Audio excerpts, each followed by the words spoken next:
on my way to work today, I was behind a gas truck, Oh. and it looked like it, at some point, was like dented in, and all I could think of was the pressure valve wasn't released, and it was just gonna go like suck in like it can do. I went right past it. I don't think that's what was happening, but I was just like, oh shit, I'm out of here.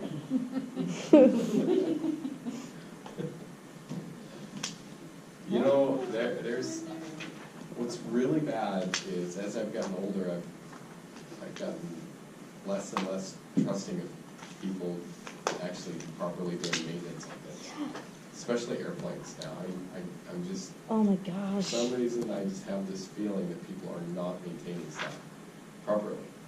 I mean, it's just, I don't know what it is. It's just that my gut feeling that care factor has gone down every decade that I've been alive. So I'm just more and more concerned about things. But the quality of initial manufacturing has been going up. So it's one of those things. Anyways. So I think about things just like you, that just think about that same thing. You know, are they properly maintaining these facilities? I couldn't help but like that on the airplane last time. I don't want you to get paranoid. Well, no, because of the wing. I mean, it's just this huge cantilever. I would actually be and much more worried outside of the United States. I don't know if you're aware of it, but a lot of our retired airplanes just go abroad. And the maintenance in the United States is very different than abroad. You know, so I would be much worried outside the United States. not even just maintenance, just the engineering of that wing, of like totally. of how it can handle that cantilever, that load, and also the oh my gosh. how do I say it? The amount of time on that airframe, that airframe. The older the airplanes, there's been a lot more time on the airframe. And the United States can just bring that up. They can just sell it. Some of you guys are taking flights. we have fairly modern airplanes, so which is good. They get retired and other countries still use it. How is that okay? It's normal. Everything's fine. All right, so everything's fine. Everything's fine. All right, so anyways, so here's a homework problem 9112. So 912. This is a huge chapter, chapter 9. Even throws in hydrostatics on top of it, which is a big chapter. All right, so they're asking for what is the magnitude of the force acting on side AB, which is right here. And what is the magnitude of the force on BC? BC is a little bit more straightforward. BC is basically, there's going to be a box plus an additional pressure pyramid that builds up. So I think I probably started with BC first. And AB is a little bit more difficult because the pressure is, the pressure triangle is kind of, it's perpendicular to that surface. But we can still do it. Now, interestingly, this liquid that's inside this has a density that is greater than water. So this would be maybe some industrial application. It's not mercury. Mercury would be way heavier than that. It's something that's heavier than water, which is, what was it, 60... 2.4. 2.4. There you go, thank you. Or was it 64? Okay. No. 62.4. 62.4. Okay. So this now is... you got me guessing. Okay, so this is more dense than water and probably would go to the bottom if you poured it into water, it would just sink to the bottom. So let's see if we can do our hydrostatics and figure out what the pressure is on those walls. So I decided to start with the easier one, the one that I felt was easier. I decided to start with BC and just get that a handle on that. So what I did is I sketched it up. Here's my wall BC, and at the very top of that wall, we're already 4 feet down at the top, right? And then we go another 8 feet further. So the way that I sketched it up, I said, okay, at the very top of that my wall at point B, I'm already 4 feet down, so I have built up a certain amount of pressure already. That certain amount of pressure at 4 feet down is, in this case, a density of 80 pounds for every cubic foot, times 4 foot down. So I have 320 pounds per square foot already, and you could convert that to PSI pretty quickly. What's it, 12 inches per foot, so you could do that twice and convert it pretty quick. So I've already started with a certain amount of pressure. Then I have an additional triangular pressure that continues to build up for another 8 feet. So at 12 feet down, what is my pressure going to be there? So at 12 feet down, I have 80 times 12. That ends up being 960 pounds per square foot by the time I get to the bottom. So if I look at that, I've got a box, a pressure box, and I've got a pressure prism triangle. The two together will be the total force acting on that wall, that BC wall. So, oh, that's interesting. It just happened to be the same area. Well, that's really interesting. They set that up. All right, so we've got a box that has a base that's 320 pounds per square foot. That box has, it's a 12-foot long container too, so it goes into the board 12 feet. So it has a depth as well. Okay, so we've got a box that is 320 pounds per square foot wide, and it is, that box is going to be 8 feet tall. And the reason why it's 8 feet tall is because the wall is 8 feet tall. Even though we're 4 foot down already, we've got another 8 foot of height there. So that box, 8 feet tall, and then it's 12 feet into the board. Multiply that out, 30,720.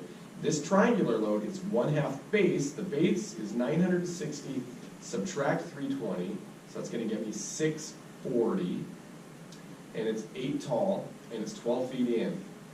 They set that up so it would be the same. So I added up my total lateral force on this wall, BC, is equal to the area that you see right there, is 61,440 pounds. That is the total force against wall BC. The total force against wall AB is a little different. We're going to have to look on that one. The calc on that's a little more different. I still need to, the first step is definitely sketch it up. So this is me sketching it up. Okay, from A to B. First of all, pressure at the very top, A, is 0. Pressure at 4 feet down, we already calculated that. 4 feet down, pressure at 4 feet is 320 pounds per square foot. So I just wrote that. But notice what I did. I sketched the triangle, the pressure prism triangle.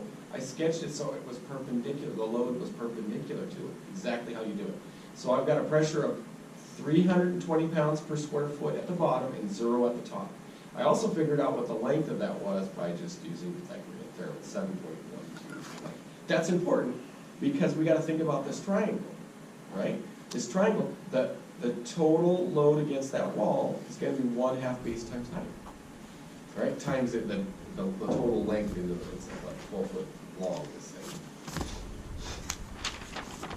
All right, so I looked at that and I said, okay, I need to find out what this pressure prism is, and then I need to times it by my 12 foot of length that wall is. So 1/2 base, well the base, it's this triangular base, so it's 320 at the bottom, times my height, well I had to figure out that height using Pythagorean theorem, it's 7.21. And then it's 12 feet into the board, so it's 13,845 pounds that's being pushed against that. And interestingly, it's being pushed at, you could substitute that pressure pyramid for a single force acting 1/3 of the way up from the base. You'd have to try to figure out where that would be, depth. But you could figure out that all that force would be applied 1/3 of the way up from the base. I think that's all they asked us on that. Can you go back to that part real quick? This guy here? The first part, yeah. Yeah. So, with 320 pounds. Yep. We're already 4 foot down Yep. when we get to B. Yep. So the pressure at the top. Okay, so you're including that right away. Absolutely. Yep. And that's already baked in. We're already 4 foot down to start. But then we continue to build pressure beyond that, so that's why we have a triangular pattern beyond that. But we've already baked in 320 pounds per square foot because we're already that depth. So that's why you see that pressure box, because that's already acting on it. Plus, we get an additional triangular load acting on it too. But that is fundamental when we go forward with soil mechanics, that's the kind of stuff you do all the time, where you realize, oh, wow, we're already this deep down, so we've already got a certain amount of pressure built up at that depth. And then we're adding additional pressure as we get deeper, so we got a triangular load that adds to it below that. So that's, and then you add water into that too. So that then, which, as you rightly said, is a big variable. So we as engineers typically want to get the water out of there because it's just too much of a variable to deal with. The soils alone are already complex. Add water, complexity goes up.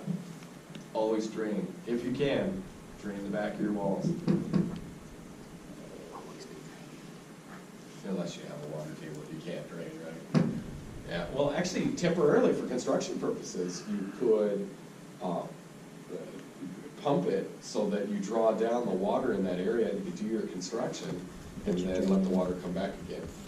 You also see people that do like ground freezing, and then stop the water from coming in by making a wall of frozen water, basically, underneath the ground. Ground freezing is another way of doing it, too. Yeah, I've heard about that for like slope stabilization. Oh, yeah. Installing retaining walls on Oh, both yeah. sides. That's awesome. And really, all they do is they sink pipes into the ground, and they just run this super cool brine through it, and it freezes the water. It's pretty cool. All right, well, I got you your first problem down already for your homework, too, so you're okay with that. Well, that is all I have for you guys.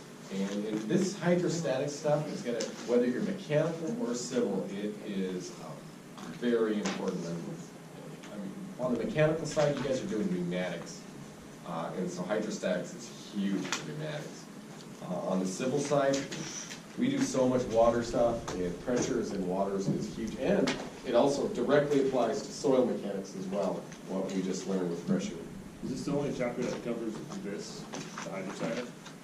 Yeah, we had a little bit in engineering physics, and then we have this, and then the past couple of years I've also been doing the soil mechanics as well, which is, there's a huge chunk of the soil mechanics that we get into this. I can only do, I think soil mechanics, I can only do the first half, and then I have to have Sean Cool finish it. So it gets above me even. Is he a geomorphologist? He is. Yeah. He's a geotechnical engineer. Yeah, I'm just Those guys a are so general. cool. I'm just a general. General engineer, general civil engineer. I want that to be my title, What? geomorphologist. Well, no, he's actually a geotechnical Geotech, engineer. yeah. That's a special PE license, Yeah. geotechnical engineer. Yeah. Awesome.